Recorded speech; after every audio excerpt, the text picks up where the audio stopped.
Yo, what's up, people? I'm back with another live stream, another video.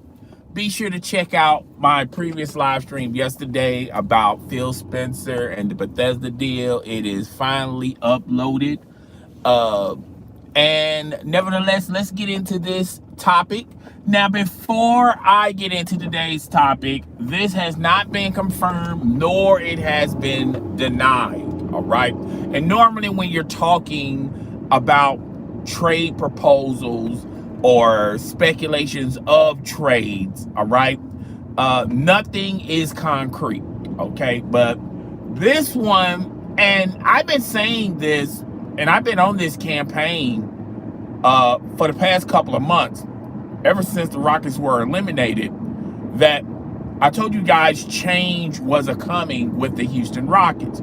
And the reason why I said that a couple of months ago was simple. The Houston Rockets, when you look at their roster, when you look at their talent, they're good enough to flourish in the regular season. However, that talent cannot catapult them, advancing them in playoff series. Okay? They're too good to have a losing record in the regular season, but they're not good enough to advance in the postseason. So it was like a middle road to them. So I said to you guys, one of the things were going to happen, it was either going to be boom or bust. Either they win an NBA title with the roster that they have, or they need to break up the band and start all over again, rebuild all over again. And I told you guys a couple of months ago, there might be possibilities where Daryl Morey is going to lose his job. James Harden will possibly be traded, and Russell Westbrook will possibly be traded as well. Fast forward 2 months later, and now there's a trade speculation that's involved. It's a 3-team trade where the Rockets, let's start off. The Brooklyn Nets is a 3-team trade, and this is a proposal, all right? This is sort of like fantasy team stuff, okay? So this proposal is huge. I mean, James Harden going to the Clippers. The Brooklyn Nets will get Paul George, PG-13. And the Rockets will get Lamb as well as 2 other players and a first-round pick in 2021 and a second-round pick in 2021. Now, for this deal to materialize, first of all, there's a lot of factors that it's going to probably keep this from becoming reality. When you're dealing with, it's hard enough to make trades with 2 teams, but when you got 3 teams involved, it's severely hard because you have to think about the salary cap. You have to match salaries. Even the draft picks have to match the salary because there's so many. There's an infrastructure of so much salary that you have to deal with. All right, so I don't think this overall. This is my perspective. I don't think this is going to happen. But let's just say, for argument's sake, it does happen. How this benefits the 3 teams? Obviously, it benefits the Rockets because now they'll have somebody that can not only score, but if needed, can hit the big shot. All right. And James Harden is known to do that. He's not afraid of the ball. A lot of stuff that PG-13 was lacking in as far as helping the Clippers advance is some of those elements are not going to be applied with James Harden. All right, so excuse me for a second, guys. Making an order here. Yes, can I get a pork chop griller and a large sweet tea? One pork chop biscuit and a large sweet tea. Anything else? That'll be it, ma'am.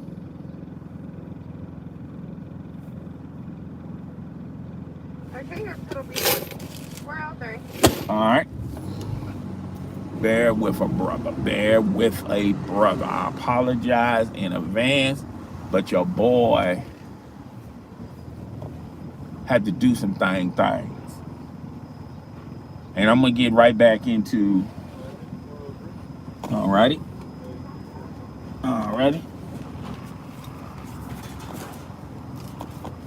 Thank you. Bear with a brother. Bear with a brother. Oh, I saw that. Okay.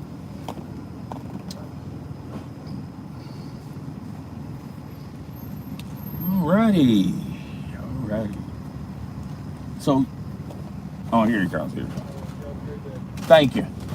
So, a lot of the limitations Paul George had and the locker room disrespect, kind of didn't like Paul George because Paul George was acting like he done won titles before, and he wanted the same type of perks that Kawhi Leonard received, even though Kawhi Leonard is highly decorated. He's got several championships under his belt. Paul George wanted that type of clout too, and that's why he wasn't fully respected in the locker room. And he was the main reason why there was frustration with the Clippers locker room. Not only that, the Clippers didn't like how Kawhi Leonard was getting his benefits and his perks, but even though they didn't like it and they didn't respect it, they kind of go along with it because everybody was giving that type of package to land Kawhi Leonard.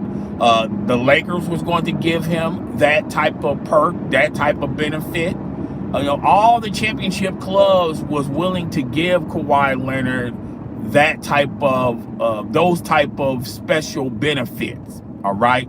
So even though Doc Rivers, even though he tried to smooth it over with the the Clippers roster, even though there was some in the organization that did not like it and probably didn't respect it, they understood why he got those perks. All right. And Paul George was gravitating off the perks because he's good buddies with Kawhi Leonard. All right. So that, by getting Paul George out of your locker room, that helps out your locker room tremendously. All right. Plus, Paul George was lacking, particularly in the last series. He was non-existent. You're not going to have that problem with James Harden. All right. So adding James Harden to the Clippers will be a plus. Now, there are some things that James Harden can't do that Paul George can do. Paul George is a great defender. James Harden is not a great defender. I mean, he doesn't try to defend. All right. But with that limitation, there's a lot of schemes that are put in place where you can pretty much hide him on the defensive end. You can do zone packages. You can, depending on who you can allow him to guard someone else that's not going to be a threat on the offensive side of the ball. So there's a lot of ways you can hide that limitation from James Harden. All right. So this will be a good plus for the Clippers. Now for Brooklyn, they're getting PG-13. And PG-13 is Paul George is a good player, but Paul George, and a lot of people try to dabble and experiment with Paul George, saying that, well, he's a number one. Well, if Paul George is not a number one, he's a solid number two. Paul George is not you should never you should never have a franchise as Paul George as your number one moving forward. Because if you do, heads are going to roll. Because Paul George is not a number one type of player. He's borderline number two. All right. He's a solid number three. and he will fit perfectly with the Brooklyn Nets. Okay, Kyrie Irving and Kevin Durant is going to take the boatload of shot possessions. All right, which Paul George wouldn't mind that. All right, as long as Paul George can get off occasionally, I think he'll be cool with that. All right, remember, Paul George, thanks for the like. Paul George, when he was with the Pacers, the reason why Paul George gets all this clout was his Pacer days. And people seem to forget the Pacers had a solid team top to bottom. They had players that can, that can hide the blemishes or the limitations of Paul George. A lot of people didn't notice Paul George had limitations until he got out of the Pacers, all right, and went to Oklahoma City. People started seeing it. And now with the Clippers, people are starting to see it, all right? So Paul George going to Brooklyn will be very beneficial to Paul George. That takes the pressure off Paul George. Paul George is not going to be your number one. He's not going to be your number two. He's going to be a solid contributor as a number three. And that, fits Paul George talent, and it also fits his skill set. Paul George is a jack of all trades, but he's a master of none. All right. So Paul George is not this offensive dynamo. All right. Paul George is not this super stopper, this ultra defensive stopper. That's not in Paul George resume. All right. All right. So Paul George going to Brooklyn will be, will be a good thing for Paul George. It'll be a good thing for Brooklyn. Brooklyn, that deal right there, they'll have their super team. They'll have Kyrie, Kevin Durant, Paul George. That's a decent big three. And they'll probably dominate the East if this trade proposal happens. All right. Now, what does this mean for the Rockets? All right. The Rockets get a handful of players, Lamb. They get 2 draft picks, and they still got to deal with the contract of Russell Westbrook. This is going to be rebuilding for the Houston Rockets. Okay. Daryl Morey stepped down. And I think when he stepped down, James Harden got the sense, as well as I, that the Rockets are rebuilding. So James Harden went to management and said, look, if y'all rebuilding, trade me somewhere where I can compete on another team. I think that's the main reason why this trade proposal is getting a lot of legs on social media. James Harden sees what the Houston Rockets are doing, all right? So the Houston Rockets are rebuilding, all right? And with the players that they're going to get from the Brooklyn Nets, they can flip those pieces, all right? They can offer, because there's going to be other teams that's going to try to one up the Golden State Warriors, the LA Lakers, the LA Clippers, the Miami Heat, the Milwaukee Bucks. There's going to be borderline teams like the Miami Heat that would love to get Lamb for a couple of draft picks. So those pieces, those players that they're going to get from the Brooklyn Nets, they're going to flip those pieces. None of those 3 players mean that, the Rockets are going to, rehaul and they're going to compete now, because now they got Russell Westbrook and a lot of players. All right. Now they're going to flip these pieces. All right. For more draft picks.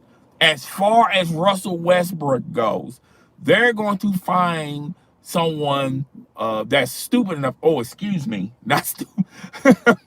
They're going to find somebody that will love to take on Russell Westbrook, that they feel like they're one player away from winning the title.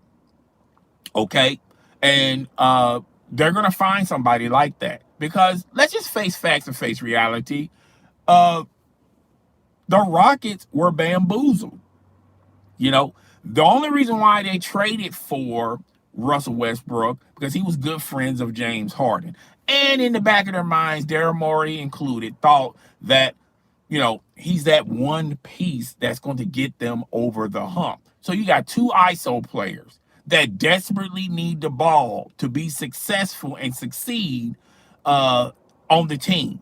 They can't do anything else better. All right. All they can do is hold on to the ball and make plays with it. They're ISO players. Okay. ISO players are a dying breed in today's basketball. Okay. If you don't have above average jump shot, if you can't shoot your mid range consistently, if you can't dominate, if you can't on 3-point game, if you're not 80% average as a 3-point shooter, then you have no purpose in the NBA. The ISO guard, the ISO player run is over.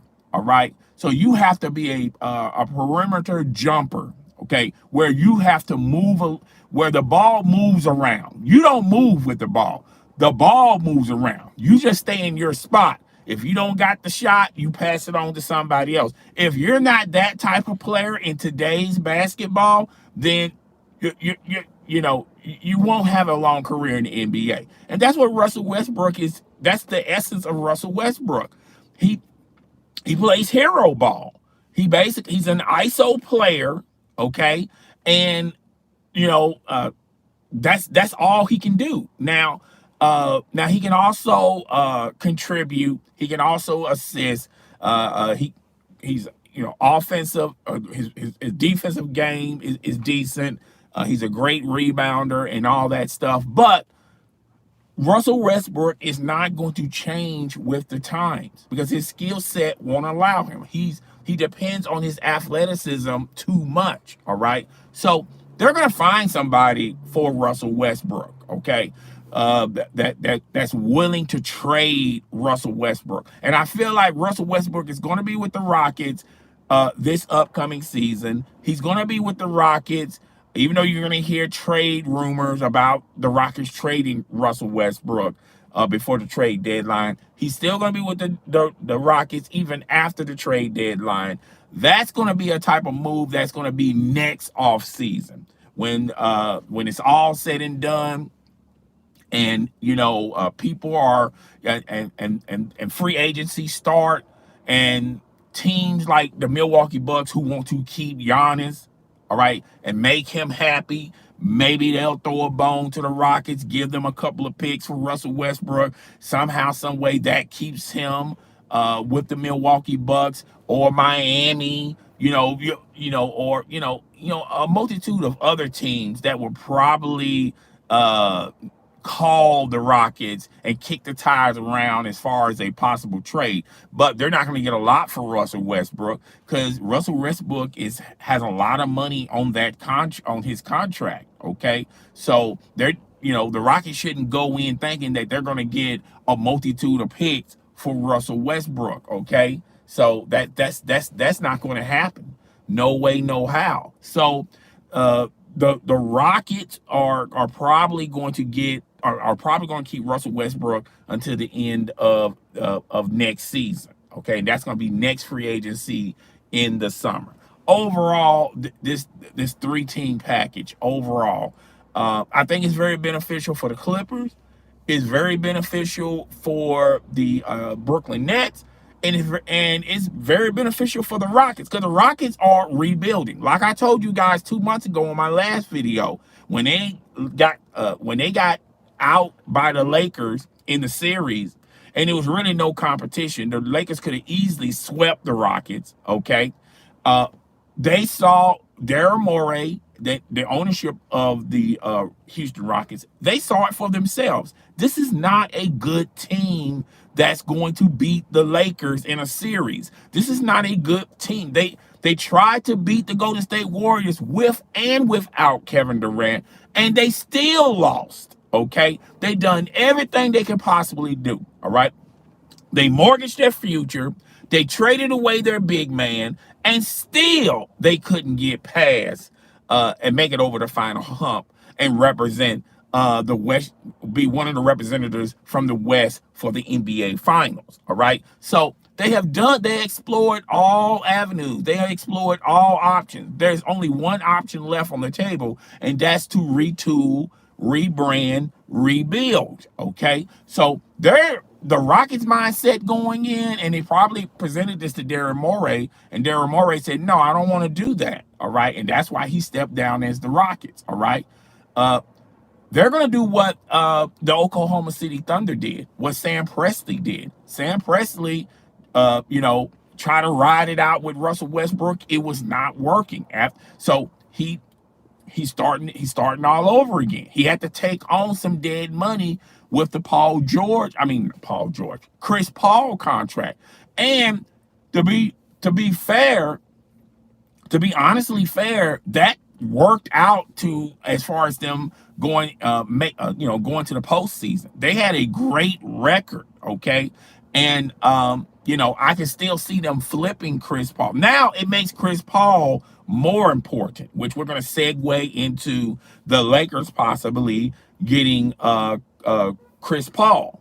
Now, I'm not saying it can happen, but what I am saying is in order for the Lakers to do that, they're going to have to give up a bevy of future picks, future first-round picks or second-round picks for the Oklahoma City to be interested, okay? And then they're going to have to give up a lot of their depth on their bench, all right? So you're not going to keep the same roster and still add Chris Paul. That's not how today's NBA works, okay? You got to match salary. The salary that you're taking is the same salary that they're going to get in return, okay? So basically, Chris Paul going to the Lakers, that could be a possibility, but they're going to have to give up so much of their bench. And if you watch the Lakers this year when they won the title, all right, their bench got them out of a lot of spots, okay? So to me, and I'm pretty sure LeBron is headlining this saying, look, I want to, win one for my friend, because this championship, he won one for Kobe Bryant, all right? He won one for the Mamba.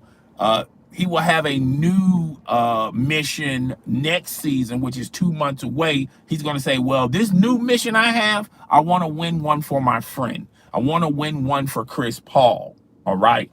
And if he wants that, and if, LeBron has a lot of say-so and influence in that organization, it'll probably happen, but it's going to happen at a price. It's going to happen at a cost, a loss, okay? So now you have to give up on a lot of players like Dwight Howard. Wave goodbye to Dwight Howard, even though there's reports that suggest that the Golden State Warriors are interested in Dwight Howard, all right?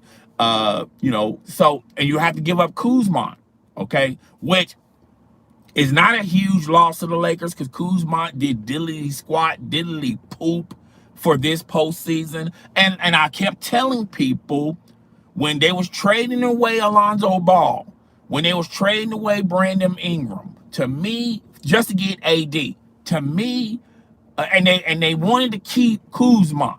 They was firm and steady. They said to the New Orleans Pelicans, look, we want this to happen, but one of our stipulations was we're not giving up on Kuzma. The Pelicans wanted Kuzma, all right?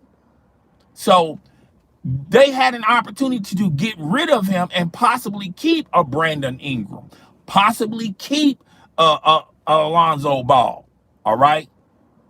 So now they're stuck with him. Now all of a sudden, last year, when you made the trade for Anthony Davis, you were steadfast in saying we're keeping Kuzma under every circumstances. We won't AD, but we're not giving up Kuzma.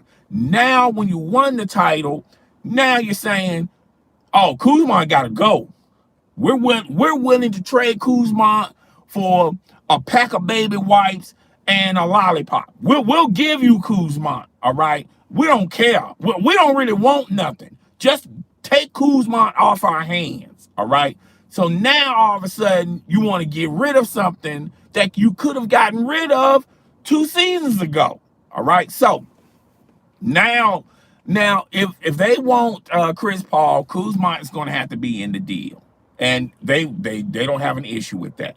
Also, they will have to give up some draft picks if the Lakers even have draft picks, okay? Because they mortgage half their future for AD, all right? If they even have draft picks, all right? Which you always got draft picks down the road, but really when it's all said and done, LeBron James retire in 2 to 3 years, and you're going to sign AD to another 2-year extension, meaning AD don't want to hang around when LeBron retires. That should be in the back of Lakers' minds. So you want to sign a 2-year extension while LeBron's here, and then when LeBron retires, now all of a sudden you want to have the ability to see whether or not you want to still stay with the Lakers. All right. So this is like, and a lot of people are not thinking about this, but at the end of the day, 2 or 3 years down the road, the Lakers, they're going to be a shell of themselves. They're going to have a lot of losing after 2 to 3 years. It's going to be a long line of losing, and they're never going to get under from it, because they'll have money to sign free agents, but free agents are not willing to go there, and they can't go into the draft and draft the next big thing because they're out of draft picks. All right. So people are not talking about that. I'm talking about it, and I'm pretty sure 2 or 3 years from now we'll revisit this, and I'm gonna say I was right. The Lakers, the LeBron done retired 2 years later. Anthony Davis done left the Lakers for greener pastures. Now the Lakers are depleted. They don't have enough draft picks to get out of the mess that they're in. They have a lot of money, but not a lot of free agents are willing to go over there. All right. And start from scratch. All right. But that's something that's later on down the road that a lot of people are not even thinking about right now, or even focusing about right now. That's cool. All right. But to me, back to this trade proposal, this will be, I only said this twice in my whole life of me watching basketball. And I can't remember the last time I said this, but I only said this twice. This is the second time I'm going to say that if this trade happens, this trade is going to be beneficial for all parties that are involved in this trade. Okay. Everybody is going to get what they want out of this trade. And that's my second time saying, because normally when you trade, there's going to be a winner and it's going to be a loser. All right. But with this trade, everybody's going to be a winner. All right. The Rockets are going to be rebuilding. They're going to be retooling. All right. And they're going to have a rich future ahead of them. Okay. Particularly if they start flipping those other pieces and Russell Westbrook. Okay. And then when you look at the Clippers, they got someone that they can depend on when it matters the most, which is crunch time, or when you need crucial points. James Harden can do that for you. And the Brooklyn Nets, you got Paul George, who's your third best player, who's going to be your third option. That's going to be very beneficial for the Brooklyn Nets as far as dominating the East. And that's going to be the next big three. All right. So you got a big two in with the Clippers. You got a big two with the Lakers. You got a big three with the Golden State Warriors. Okay. You still got, so the landscape of the NBA, you may not have super teams like back in the day, like with the Heat. I don't consider, even if they get Paul George, even though I say super team, when you compare the Brooklyn Nets, if they get Paul George, and then you start saying, is that a super team? That would be borderline something of the Boston Celtics when they got oh my God. Well, Pierce was with the Boston Celtics, Kevin Durant, Kevin Garnett, and Ray Allen. And even though I didn't say this, I didn't think they had a super team. Okay. You have to remember, Kevin Durant was on his last legs in the NBA. the same as Ray Allen. Do y'all realize that when Ray Allen was a superstar, when people call Ray Allen a superstar, was back in the day when he was with the Milwaukee Bucks, and in that same era, Denzel was starring in a Spike Lee movie called I Got Game. Okay, do y'all remember how long ago that movie was? That's how long ago Ray Allen was a superstar. Okay, but I'm not taking nothing against Ray Allen. I'm just saying the Ray Allen that the Boston Celtics got is not the same Ray Allen that was dominating with the Milwaukee Bucks, okay? And with the Seattle Supersonics. He was with the Milwaukee Bucks. The Milwaukee Bucks traded him to the Supersonics, okay? And that's the type of it's not the same Ray Allen, all right? So I don't consider the Boston Celtics a super team when Danny Ainge managed to trade for Ray Allen and Kevin Garnett. They was on their last legs, okay? I feel like the real super team started with the Miami Heat with Dwayne Wade, LeBron James, and Chris Bosh, okay? And then another super team was formed, was with the Golden State Warriors, and then Kevin Durant, and then we can move on from there on. Okay. Now a lot of people also say, well, Chris, why come you don't have the same energy for Michael Jordan and Larry Bird and Magic Johnson and the Detroit Pistons? They had super teams too. The difference between those super teams versus the current crop of super teams that we have, back in the day, the organization made trades and went into the draft to get those players. Y'all got to remember, back in the day when Magic and Bird was playing, it wasn't a lot of teams back in the day. It's not the same influx of teams that you got today, meaning there was talent on almost every team. All right. And a lot of organizations did not know how to manage their talent. They didn't realize that they had talent on their roster. They just made trades just to make trades. Okay. Back in the day, they made trades like, oh, you want him and I get four players in return? Bet. I'll take that bet. I'm getting 4 players for 1. Okay. Y'all got to remember, back in that time, the Boston Celtics, before the Boston Celtics became the Larry Bird Boston Celtics, they had a long stretch of losing, all right? And the Boston Celtics had to go into the draft, and they drafted, and the roster that they had was done because of their draft decisions and who they added in free agency, all right? Which wasn't that much free agency to begin with, meaning trades, okay? Same with the Detroit Pistons. The Detroit Pistons was garbage. It was hot garbage until Isaiah Thomas, Bill Laimbeer, and Dennis Rodman. Remember, they traded they drafted Dennis Rodman. Okay, so you got that.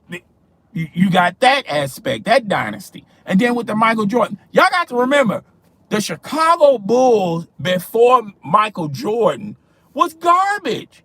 Nobody wanted to play for the Chicago Bulls. The Chicago Bulls drafted Michael Jordan, and the rest they say was history. All the other Chicago Bulls acquisitions, the core of it was done through the draft and the small movement of free agency, okay? And back in that time, it wasn't like Michael Jordan was a free agent and then he went to the Boston Celtics with Larry Bird, or he went to the Detroit Pistons, or he went to the LA Lakers with Magic and Kareem. You didn't have that capability back in the day, okay? Because the free agency that you are worshiping today wasn't the same free agency back in the day, all right? That's why Magic spent his whole entire life with the Lakers. And Jordan spent his whole entire career with the Chicago Bulls. Yes, he retired, he was on hiatus, and then he played 2 years with the Wizards. And the reason why people don't claim those 2 years, man, Jordan was out of his prime. The Michael Jordan that we all loved and hate or love to hate wasn't the same Michael Jordan that signed with the Wizards. And the only reason why he signed with the Wizards because he wanted ownership of the Washington Wizards. Okay, and then he lost that bid and he moved on. All right, so and that's why a lot of old heads don't respect today's players. And that's why another component to this, why a lot of these new players, they don't feel the same type of achievement when Magic was winning his titles, or when Isaiah Thomas was winning his titles, or when Larry Bird was winning his titles, or when Michael Jordan was winning his titles. Okay, when KD won his first when KD won his first title with the Golden State Warriors, he said, "That's it? Is this all? Is it what y'all clamoring about? Okay, what's the big deal about this? Okay, because he didn't go through the process. He maneuvered around the process. He didn't start with an organization, build it from the ground up, experience losing, the experiencing growth, experiencing development, and then you finally get over the hump. You win the title, and then now you take a sigh of relief and go, wow, all that hard work, all of that losing, all the trials and tribulations. Now I'm on a pedestal and I won my first title. This is an accomplishment. Okay. Same way with LeBron. LeBron was pretty much saying that when he won the championship with the Lakers, he was going, "Wow, I want my damn respect." And he felt a lot of emptiness. You know why? Because you didn't go through the journey. You didn't go through the grind. You maneuvered all that. Okay. So now when you win a title, it's lackluster to you. That's why you feel like people should respect you. You can't make people respect you. You got respect is earned. It's never given. And a lot of these today's superstars, they want to be given respect. You have to earn respect, okay? Man to man, a mano to a mano, okay? Another man's not going to respect another man if that man didn't go through the same hurdles and trials and tribulations that the other man did. So you're never going to get his respect. You're never going to get his respect if you always had a shortcut to the success. Okay, and that's why a lot today's players. That's why they stressed out. That's why they're always begging for respect. That's why they are always complaining. That's why they're always thin-skinned. They're soft, okay? Because you never had to work through that process. You just skip you. It's an A to Z process. It's A, B, C, D, E, and so on and so forth, okay? You went from A to Z and you skipped everything in between. But then you want to get on a pedestal and talk about, I want my damn respect. Or KD, is this it? What's the big deal about this? Okay, because you never went through none of that stuff. That's why it's not as a big thing to you now. That's why when you win, when you skip and you win something, the winning don't feel the same like other champions. All right, so that's why today's players have a huge issue with a lot and I'm an old head myself, and I give and to me, I give KD his respect, I give LeBron his respect. But when you talk about, well, yeah, you gave me respect, but you don't treat me the same like you treat Larry Bird, Michael Jordan, Magic Johnson. You treat me sort of differently. And yeah, I do treat you differently because those individuals, they started from the bottom and then they worked their way to the top. You started from the bottom and midway through, you didn't want to go through that long process. So you just skipped past all that and now you're on the top. So yeah, I give them their respect that they won the title. But when you start talking about GOATs Oh, I'm better than Larry Bird. Oh, I'm even keel with Magic Johnson. Oh, I'm even keel with Michael Jordan. You have to stop it. That's why. And Kobe Bryant didn't identify with them despite all of the tributes to Kobe Bryant and this, that, and the third.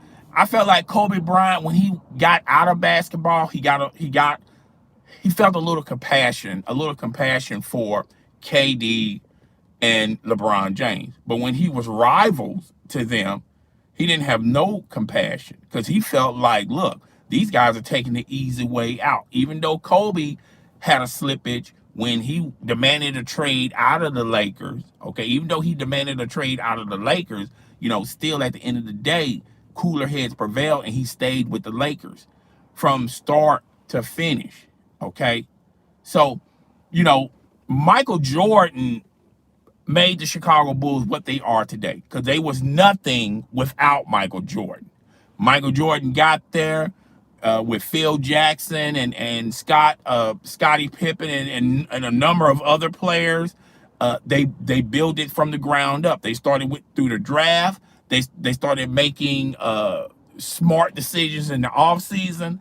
And even though the Chicago Bulls had opportunities to get a Charles Barkley, to get a Patrick Ewing, okay, to, be top heavy, all right, they didn't do it that way because they trusted their infrastructure, okay? It was, it is what it is. And the same thing goes with all the other past champions and championship teams. That's why people look at today's players kind of side-eyed because now today's players think the only way they're going to win a championship if they make super teams.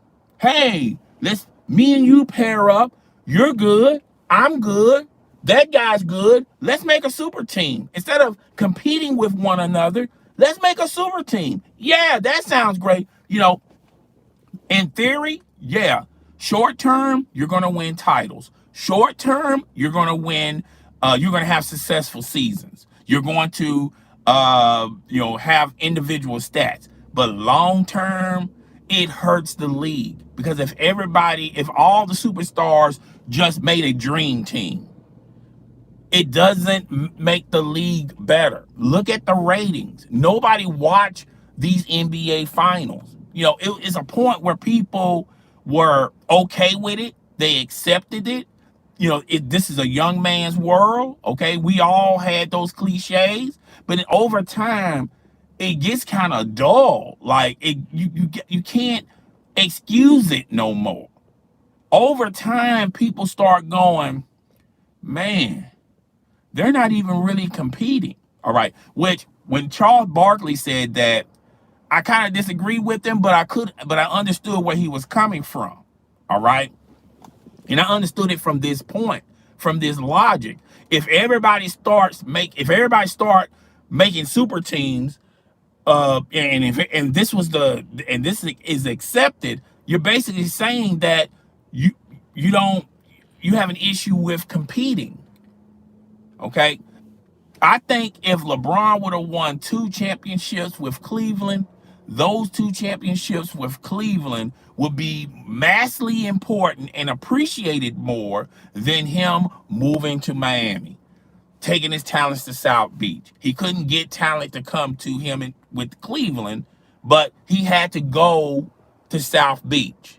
Or when he went back to Cleveland, won his first championship with Cleveland. Then he went to the Lakers.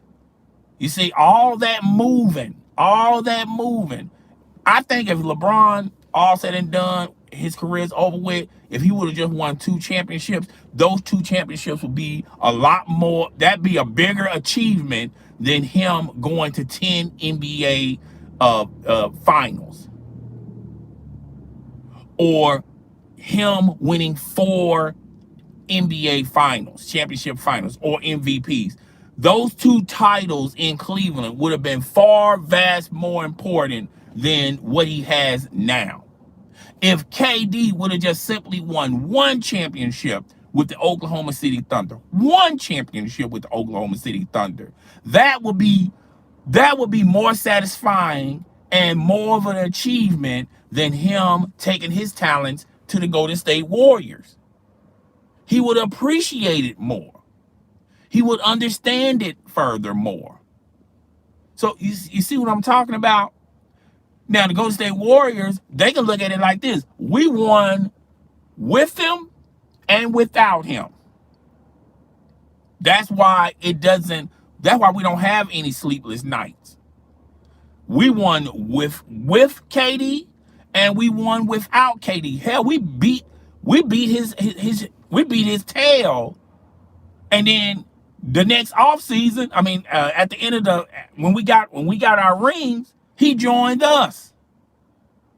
Okay? So that's why today's players, they don't appreciate these championships. They don't appreciate these moments because it's not important. It don't feel important. You know why it don't feel important to you? Because you didn't have to go through the process. You skipped the process, the journey, the grind. Okay, I remember when Cat Williams said this. Cat Williams says a funny, interesting joke. Cat Williams said, spinner hubcaps. You got people out there putting spinner hubcaps on their wheels because they couldn't get actual spinners. They didn't have enough money to get actual spinners. So to be accepted in the cool crowd, to be accepted as you a true hustler or you a true baller, you got spinner hubcaps.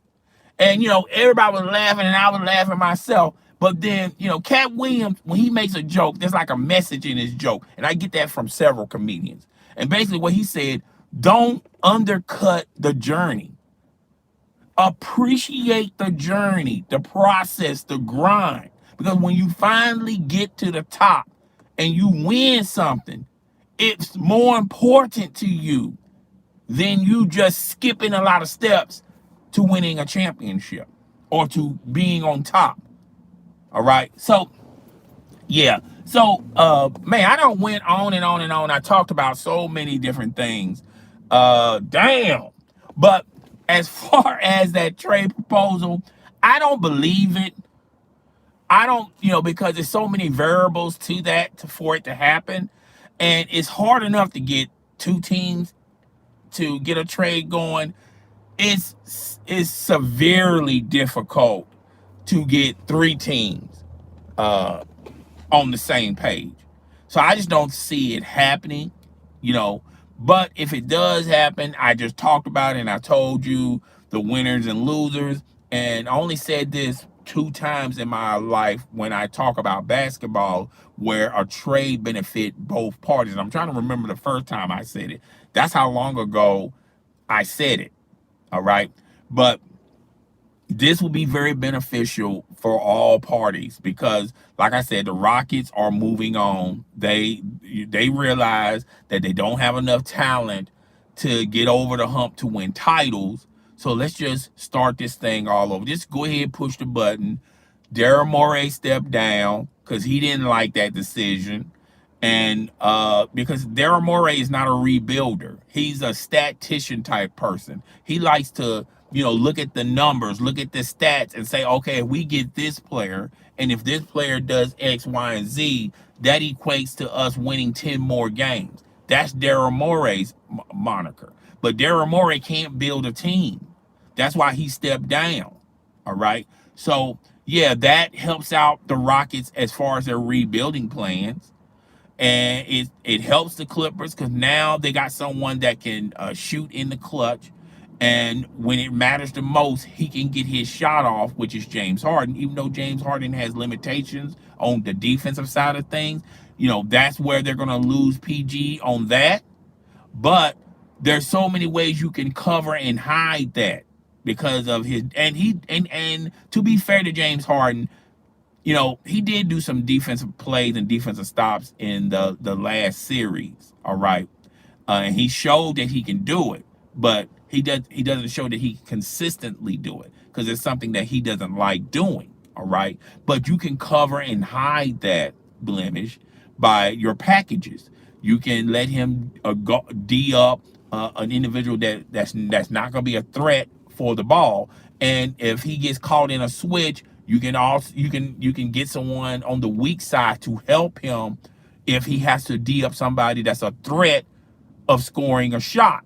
Okay, or he's just gonna have to man up and take it on his own, which he can do. All right, it just but James Harden, does he want to do it? That's all I'm saying.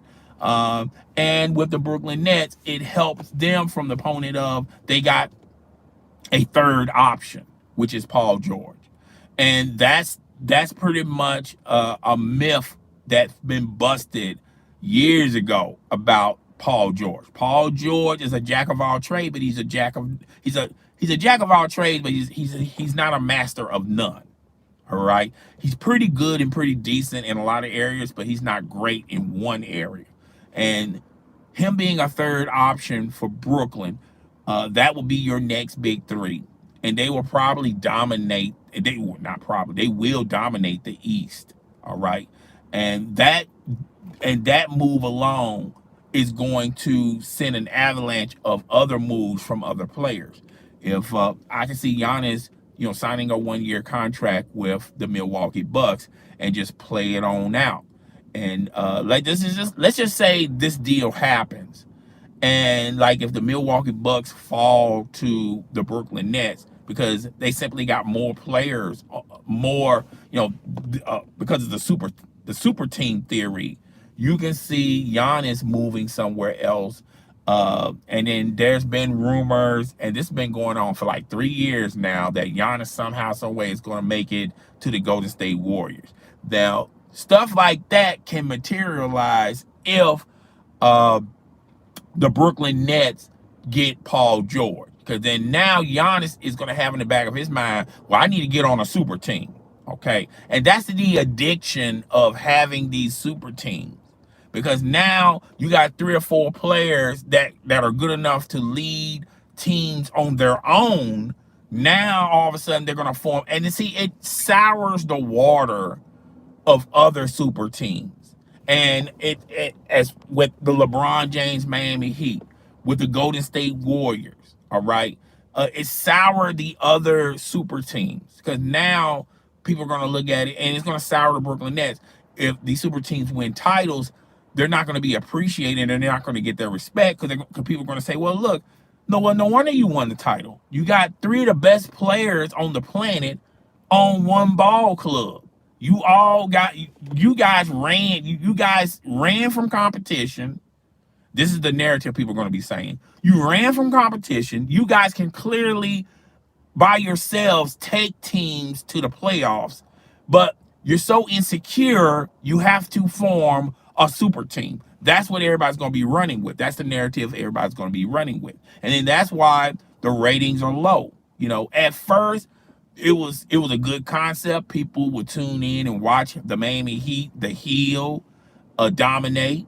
They would see the Golden State Warriors with KD dominate when they form their big three. And they're going to be butts in seats when the Brooklyn Nets dominate and win their championship. But then after a while, people are going to get tired of seeing players,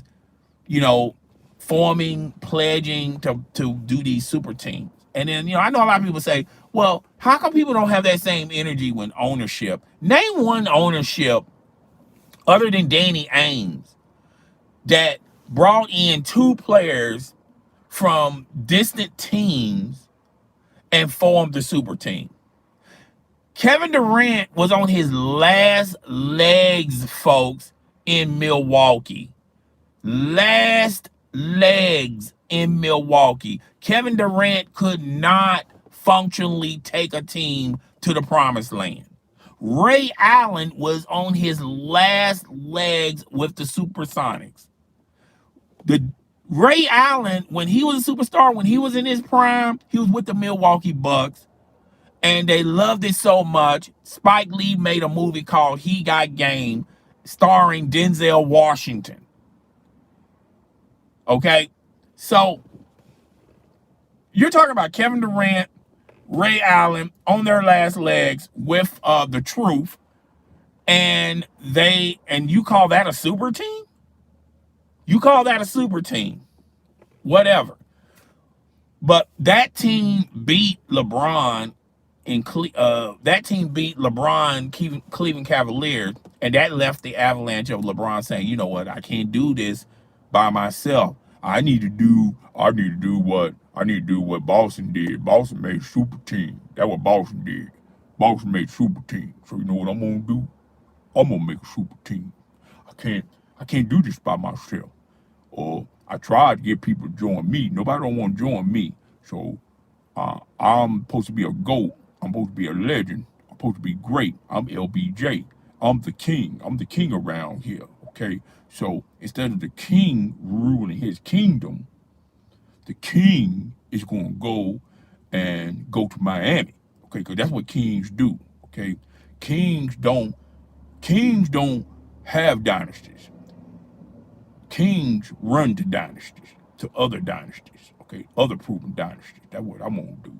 I'm gonna go, all right, and I'm gonna join Miami Heat. I'm gonna take my talents to South Beach, and I'm going to pair up with Dwayne Wade because, after all, Dwayne Wade already won titles.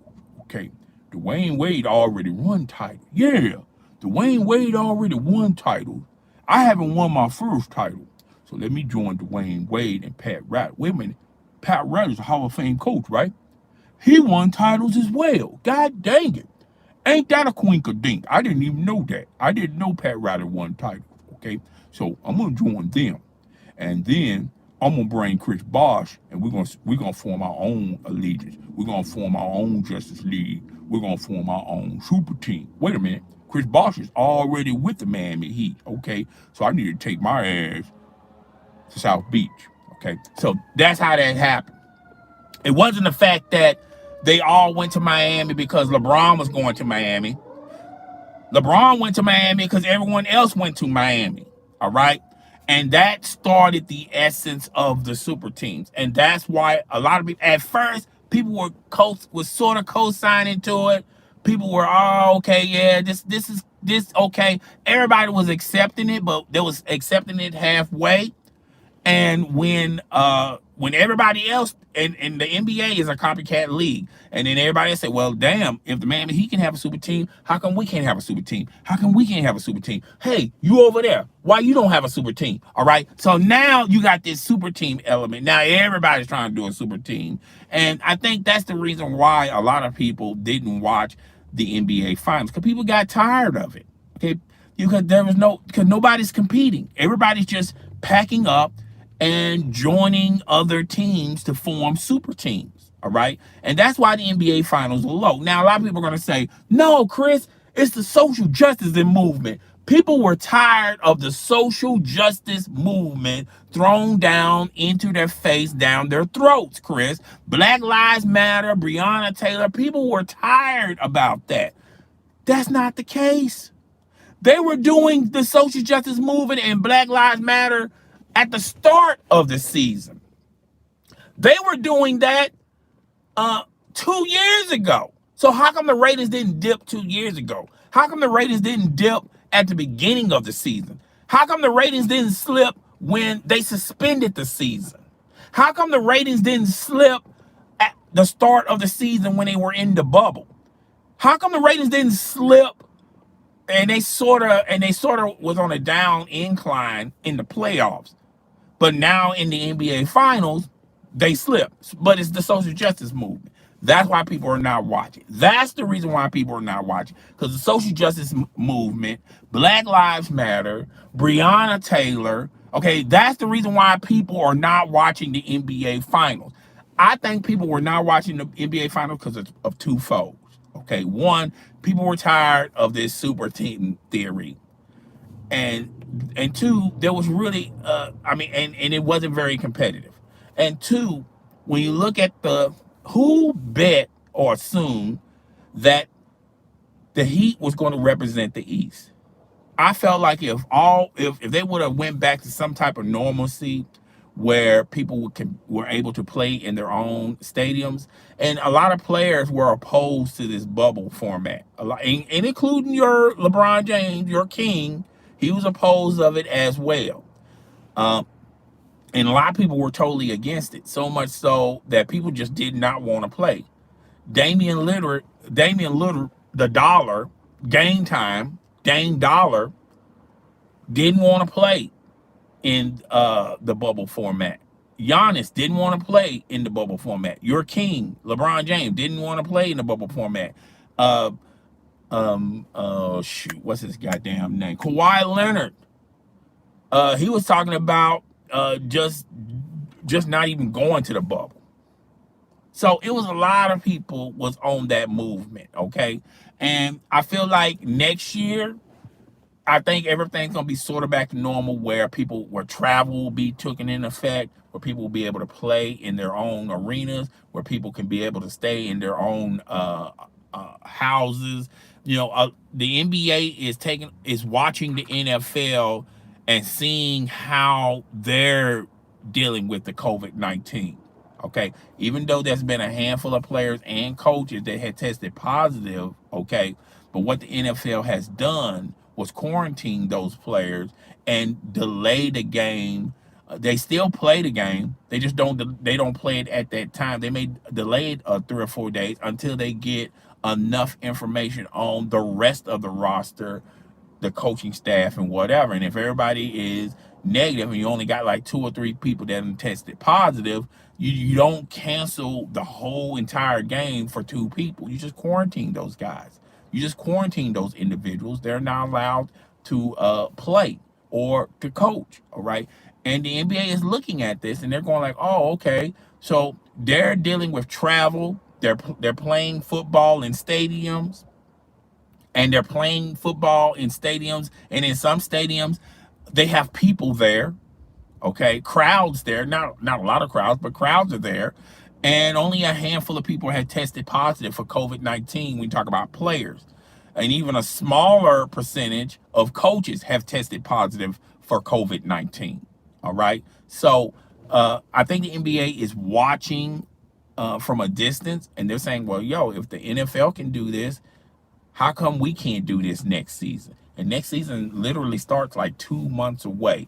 They're going to start the NBA season on Christmas. I believe it's on Christmas Day. Well, yeah, I think it's Christmas Day or January, one of those two. And they're going to start, and they're going to conclude it, and it's going to be a shortened season. They're going to conclude it like they always conclude NBA finals, where in the summer, in June we have a champion, and then we start the next season with the NBA draft and free agency and things of that nature. And the NBA will be back to normal, and back on its regular scheduling program on October the 31st. Okay, and then we'll start playing a full season.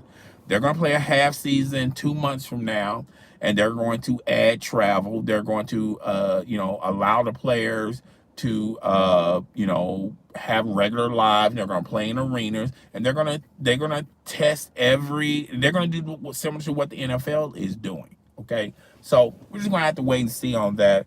Dang, I really do appreciate everybody coming by, watching my live stream, talking about the supposed trade proposal, 3-team deal. I told you guys, truthfully, it's going to really benefit all 3 teams if this trade is true. And I'm under the assumption that it's not. And with 3 teams, when you got 3 teams involved, it's very difficult to make this trade happen, because there's a lot of factors that you have to take in place. But at the end of the day, it is what it is. So yeah, I really do appreciate everyone coming by, liking it, sharing this with your friends, family, and followers. I really do appreciate this. I will holler at you guys on the next video, probably tomorrow or maybe Monday. I might take a day off Monday doing videos and things of that nature. Oh, another thing.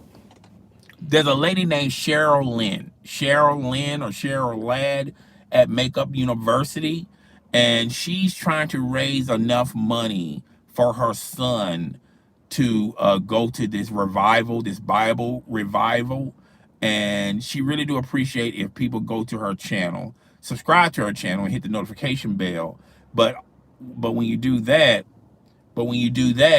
uh, that she's got a link in her video, and you click that link, and it'll take you to where you can donate something for her son, okay, so he can go to this Bible revival. So just go to her channel, click the link. I think it's on. I think she made 5 videos on it. Just click to the link. Donate what you can. You can donate $1, $5, $10, $100. Whatever the case. And I'll holler at you guys later. And I'll see you on the next one. Deuces.